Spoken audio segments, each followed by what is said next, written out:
لا حول ولا قوة إلا بالله العلي العظيم. أعوذ بالله السميع العليم من الشيطان اللعين الرجيم. بسم الله الرحمن الرحيم. الحمد لله رب العالمين. الصلاة والسلام على إله.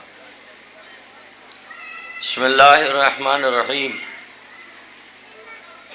قل لا أسألكم عليه أجرا إلا المعدة في القربى. سوگواران حسین مظلوم کربلا پر آنسو بہانے والوں، موقع اور محل نہیں ہوتا یہ زیادہ دیر تقریر کرنے کا، لیکن بڑے افسوس کی بات ہے کہ اس سال جس طرح عزاداری امام حسین ہوئی ہے کہ آج تک ہر حسینی تشنا ہے امام مظلوم پر رونے کے لیے. ہر ماتمی انجمن کے افراد سینہ دھڑک رہا ہے ماتم نہ کر سکے. آج تک نہ جانے کتنے جلوسوں میں آپ نے جا کے شرکت کی ہوتی اور نہ جانے کہاں کہاں مجلس حسین کرتے، لیکن اس کے باوجود بھی لوگوں کو احساس نہیں ہوتا کہ نوحہ ہو رہا ہے تو نوحہ سننا چاہیے، تقریر ہو رہی ہے تو تقریر سننا چاہیے. یقین مانیے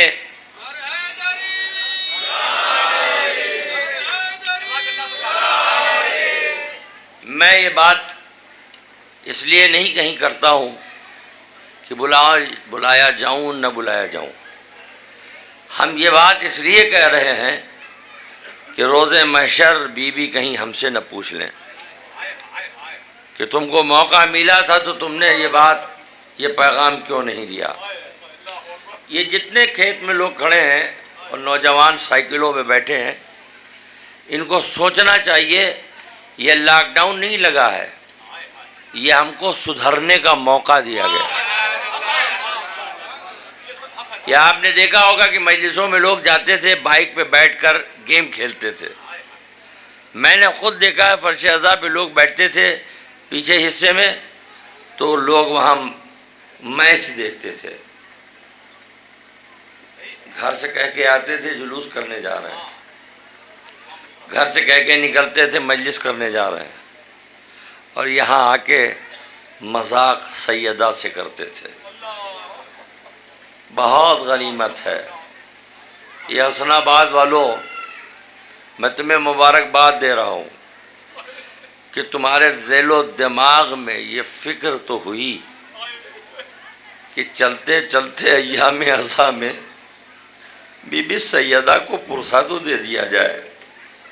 نہ صحیح اتنی انجمنیں، نہ صحیح اتنا مجمع، نہ صحیح اتنے لوگ، لیکن یہیں کہیں ایک دکھیا ماں بیٹھی ہوئی ہے جس کی پسلیاں ٹوٹ چکی ہے.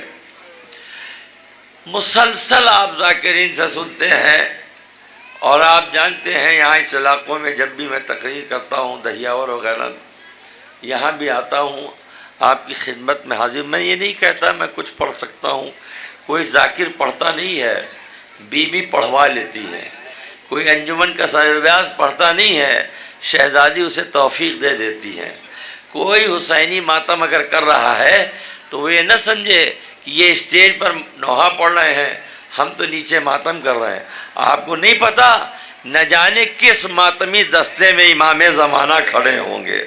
آپ کو نہیں معلوم نہ جانے کس تابوت کے پیچھے جناب زینب آ رہی ہوں گی. آپ کو نہیں معلوم کس علم کے قریب حسین کی سکینہ ماتم کر رہی ہے.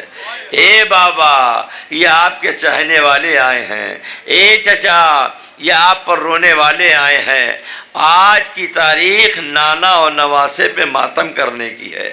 ہاں آپ جانتے ہیں، سب نے جانا ہے اور سب نے پہچانا ہے. میرے دوستو جہاں بھی ہو بات نہ کرو، تھوڑی دیر سن لو، جہاں بیٹھے ہو وہیں سے سن لو. اتنا سن لو کہ بیوی سے معافی مانگ لو اے بی بی ہم آپ کے لال پہ رو نہیں پائے ہیں۔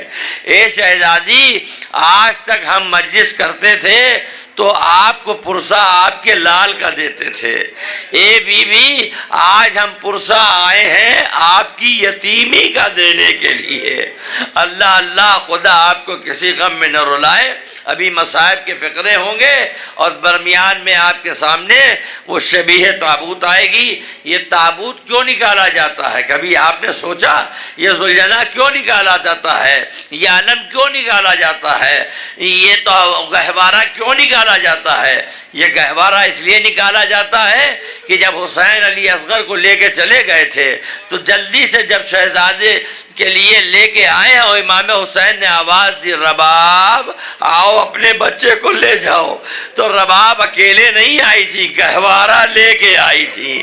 لیکن جب آپ نے دیکھا کہ علی اصغر کا منکا ڈھلا ہوا ہے تو آپ نے یہی کہا تھا یا بنیا مثلک ینر۔ یہ آپ نے سنا علم کیوں نکالا جاتا؟ یہ اس لیے کہ جب جناب عباس چلے گئے تھے نا تو بی بی سکینہ نے بچوں کو جمع کر کے کہا تھا اے بچوں اب آتش نہ کہو، میرا چچا پانی لینے گیا ہے۔ لہذا جب علم چلا تھا تو بی بی کہہ رہی تھی گھبراؤ نہیں، وہ میرا چچا آیا، وہ میرا چچا آیا۔ لیکن جب قریب علم آیا تو سکینہ نے کوزہ پھینک دیا، میرے چچا مجھے نہیں معلوم تھا کہ آپ کے بازو قلم ہو جائیں گے۔ دیکھیے آدمی جب کہیں نئی جگہ جاتا ہے تو بہت بولنے والا کم بولتا ہے، جب نئی جگہ جاتا ہے تو آدمی خاموش بیٹھ جاتا ہے۔ لیکن مجلس ایک ایسی جگہ ہے جہاں آپ کہیں بھی جاتے ہیں تو روتے ہیں تو بآواز بلند روتے ہیں۔ کیوں روتے ہیں؟ امام سجاد نے کہا ہے اگر میرے بابا پہ رونا ہے تو چپکے نہ رونا، بآواز بلند رونا، جیسے میری دادی فاطمہ اپنے لال حسین پر روتی ہے واہ محمدہ واہ علی واہ حسینہ۔ آپ کو یاد ہوگا یہ جلوس کیسے ہوتا تھا، یہ مجلس کیسے ہوتی تھی، یہاں لوگ کتنے آتے تھے۔ ہماری ماں بہنیں آئیں اپنے بچوں کو گودی میں لیے ہوئے، انگلی پکڑے ہوئے، سواری کا انتظام ضرور ہوتا تھا، اگر نہیں ملی تو رکتی نہیں تھی، تیزی سے پیدل چل دیتی تھی۔ اے میری ماں بہنوں یہ بچوں کو لے کے کیوں جا رہی ہو؟ کہا تمہیں نہیں معلوم جب کربلا سے قافلہ چلا تھا تو 48 بچے تھے، لیکن جب قید خانے میں پہنچا تو صرف 13 بچے بچے تھے۔ کسی نے امام سجاد سے پوچھا اے مولا یہ بچے کیا ہوئے؟ کہا گو جب اونٹ سے بلندی سے نیچے آتے تھے تو ہر بچہ ماں کی گود سے گر جاتا تھا۔ اے میری ماں بہنوں خدا آپ کو سلامت رکھے، آپ یہاں آئی ہیں، آپ کو بڑے موقع سے یہ مجلس و جلوس مل چکی ہے، سوشل ڈسٹنس کے باوجود آپ یہاں مصائب سن رہے ہیں، نوحہ سن رہے ہیں۔ میں آپ سے ایک بات پوچھوں گا، ذرا آپ بتائیے کہ آپ یہاں آئی ہیں، ابھی تابوت نکلے گا، کس کا نکلے گا؟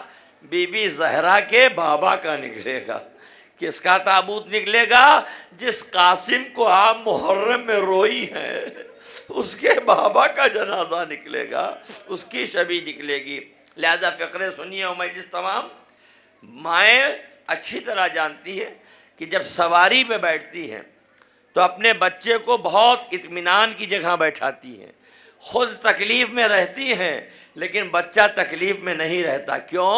کہیں یہ بچہ گر نہ جائے، یہ بچہ زمین پہ نہ چلا جائے۔ ہائے کربلا کی مائیں، کربلا سے قافلہ چلا، ماں کی گود سے بچے گرے، ارے ان ماؤں نے کیوں نہیں پکڑا؟ ارے کوئی نہیں بتا سکتا کہ ماں کی گود سے بچہ گرے اور ماں نہ سنبھال پائے۔ امام زمانہ کہتے ہیں زیارت ناہیہ میں سلام ان مقدرات پر جن کا ہاتھ پسے گردن بندھا تھا۔ ارے مائیں کیا کرتی، بچے کو سے گرتے جا رہے، اور مائیں اپنے بیٹوں کو دیکھ رہی تھی۔ اجرکمل الزہرا، خدا آپ کو کسی غم میں نہ رلائے۔ قافلہ آگے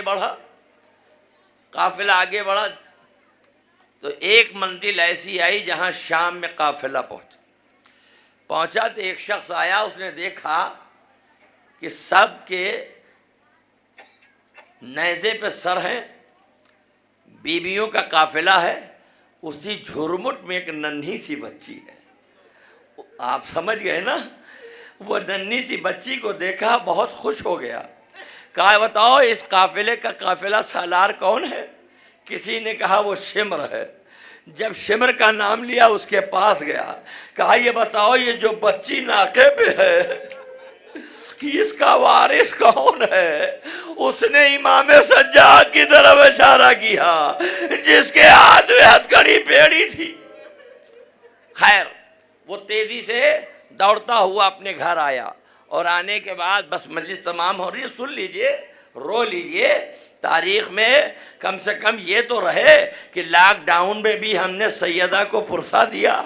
آپ کے رونے پہ پابندی نہیں ہے، کوئی تماچا نہیں مار رہا ہے، کوئی گرز نہیں لگا رہا ہے، ارے قید کسی نے آپ کو قید خانے میں نہیں رکھا ہے۔ ارے اس بچی سے پوچھئے جس کا بابا کربلا میں مارا گیا۔ دورادے صاحب وہ دوڑتا ہوا آیا گھر میں، اپنی زوجہ سے کہا تم دن بھر روتی ہو جب سے شادی ہوئی ہے کہ اللہ نے ایک اولاد نہیں دیا، اللہ نے ایک بیٹی نہیں دیا۔ اس کی بھی کیا منت تھی؟ اس کی منت اس لیے تھی کہ وہ بی بی فاطمہ زہرا کی کنیز تھی، اس کا شوہر مولا علی کا غلام تھا۔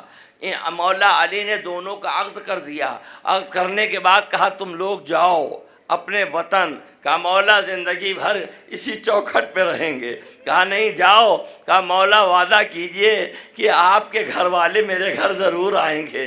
وعدہ ہو گیا، بہرحال وہ چلی آئی، اس کے اولاد نہیں ہوئی، بہت پریشان تھی، کہتی تھی ایک اولاد ہو جائے تو ہم بی بی زینب کی کنیزی میں اپنی بچی کو دے دیں۔ سنیے اس کا شوہر آیا اور اپنی زوجہ سے کہتا ہے تم یہ کہتی تھی منت مانی ہے کہ ایک لڑکی ہو تو میں شہزادی کی کنیزی میں دے دیں گے؟ کہا ہاں، کہا آج ایک قیدیوں کا قافلہ آیا ہے، اس قافلے اولاد والوں سنو، اس قافلے میں ایک چھوٹی سی بچی ہم دے کے آئے ہیں، چلو اسے خرید لیا جائے اور اپنی منت جا کے بڑھا دو۔ یہ زن و شوہر جب چلے تو آنے کے بعد جب بی بی نے کٹا ہوا سر دیکھا تو ایک مرتبہ زمین پر بیٹھ گئی۔ شوہر نے پوچھا کیا ہوا؟ کہ ان کو دیکھ کے کلیجہ پھٹ رہا ہے، لگتا ہے یہ ہمارے چاہنے والے ہیں، ہمارے ملنے والے۔ کسی طریقے سے یہ قریب پہنچی، دیکھا ایک بی بی کی گود میں چنی سی بچی بیٹھی ہے۔ اولاد والوں پرسہ دینے آئے ہو نا، بچی بیٹھی ہوئی ہے۔ بس اس کے بعد وہ قریب پہنچی، کہا بچی تو بڑی خوبصورت ہے۔ آپس میں دونوں شوہر کہنے لگے تو کوئی بات نہیں، یہ تو اسیر کر کے لائے گئے ہیں، چلو اس بچی کو خرید لیا جائے۔ ہم نے پڑھا اور آپ نے سن لیا۔ ارے بی بی سکینہ نے جب سنا کہ وہ کہہ رہا ہے خرید لیا جائے تو جناب زینب سے لپٹ گئی، پھوپھی اماں کیا بابا نے اللہ سے یہ بھی وعدہ کیا ہے؟ بہت روئیں گے، کیا یہ بھی وعدہ کیا؟ جناب زینب نے کہا نہیں بیٹا، ہمارے ہوتے ہوئے تمہیں کوئی خرید نہیں سکتا، تمہیں کوئی بیچ نہیں سکتا، پورا وقت نہیں لوں گا۔ جملہ سنیے اور مجلس تمام ہو رہی ہے، حق ماتم ادا کر لو عزادارو، جو زندہ رہے گا اگلے سال وہی روئے گا، جو زندہ رہے گا اگلے دن وہی روئے گا۔ یہ کہتے ہیں کہ جیسے ہی قریب پہنچی تو جناب زینب سے اس نے پوچھا بی بی یہ بچی کون ہے؟ میری شہزادی نے کہا تیرا ارادہ کیا ہے؟ کہا شہزادی بی بی میں آپ سے اپنی بات اس لیے کہہ رہی ہوں کہ آپ کو دیکھ کے ایسا لگتا ہے ہم نے آپ کو کہیں دیکھا ہے۔ اے بی بی آپ سے مجھے محبت آ رہی ہے۔ اے بی بی ہماری ایک منت تھی، ہم چاہتے ایک بچی مل جائے تاکہ اپنی شہزادی کی کنیزی میں دے دے۔ ارے میری شہزادی زینب نے پوچھا تمہاری شہزادی کون ہے؟ کہا میری شہزادی مدینے میں ہے۔ رونے والوں سنو میری ماں بہنوں، میری شہزادی مدینے میں ہے۔ ارے جیسے ہی مدینے کا نام سنا، میری بی بی زینب نے کہا تمہاری شہزادی کا نام کیا ہے؟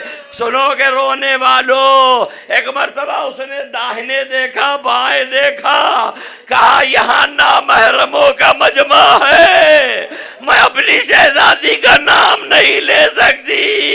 اے مرتبہ بی بی نے بال ہٹایا، اے ناصرہ تو نے کہاں پہچانا؟ تیرے دربا دیار میں زینب آئی ہے۔ اجرکم اللہ الزہرا، خدا آپ کو کسی غم میں نہ رولائے۔ آج ڈوبتے ہوئے سورج میں بی بی فاطمہ زہرا کو پرسا دی، ان کے بابا کا جنازہ آنے والا ہے شبی، اور امام حسن کے جنازے کی شبی آنے والی ہے۔ دو جملے سنیے دونوں شہید کے اور لپٹ کے رو لیجئے گا۔ دنیا کہتی ہے کہ رسول خدا کا جنازہ دفن ہو گیا، ہم کو نہیں بتایا ورنہ ہم جا کے دفناتے۔ دنیا کہتی ہے رسول کی بیٹی کو رات میں دفنا دیا گیا، ہم کو خبر ملتی تو ہم جنازہ لے کے جاتے۔ دنیا کہتی ہے علی کا جنازہ رات میں اٹھا دیا گیا، ہم کو پتہ چلتا تو علی کا جنازہ اٹھاتے۔ ایک قوم کے دروغوں لوگوں تمہیں کیا پتا، ہم جانتے تم کیا کرتے۔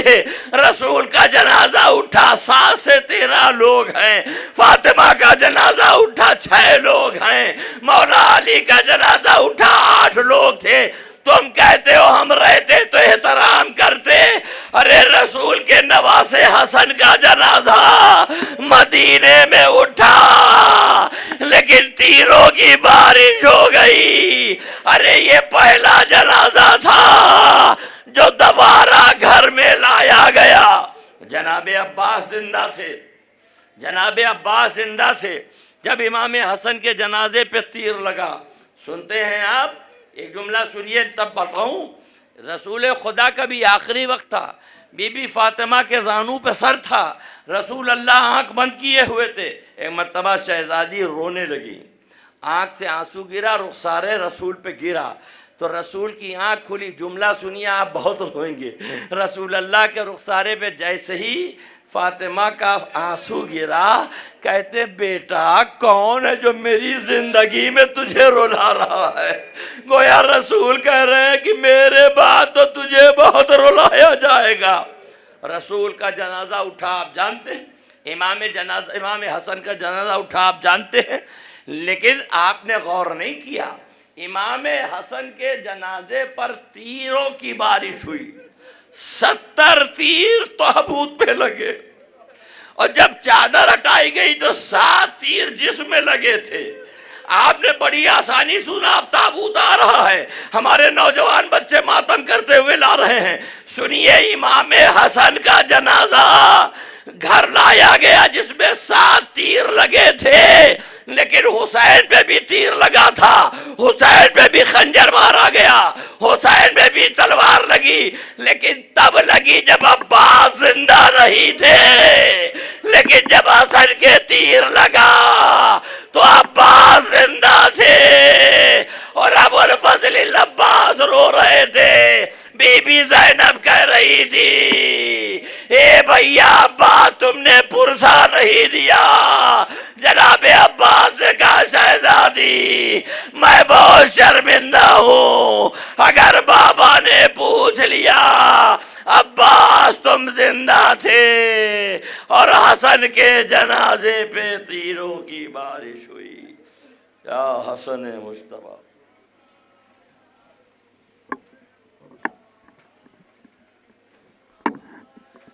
میزبان انجمن شبیہ تابوت جناب محمد مصطفیٰ امام حسن مجتبی صدائے ماتم کے ساتھ یا حسن مجتبی بلند کرتی ہوئی تشریف لا رہی ہے۔ اے عزادارو، جب امام حسن کا جنازہ واپس آیا ہے سیدہ کی حویلی میں، 2.5 برس کے قاسم ہیں، اپنی اماں کی آغوش میں بیٹھے ہوئے ہیں، جناب فروا ہے، مدینے کی مٹی اپنے ہاتھوں سے کرید رہی ہیں۔ ایک جملہ کہتی ہیں قاسم تیرے بابا کا لاشا واپس آ گیا ہے۔ اے جان قاسم، اگر تو جوان ہوتا تو تیرے بابا کا لاشا ایسے واپس نہ آتا۔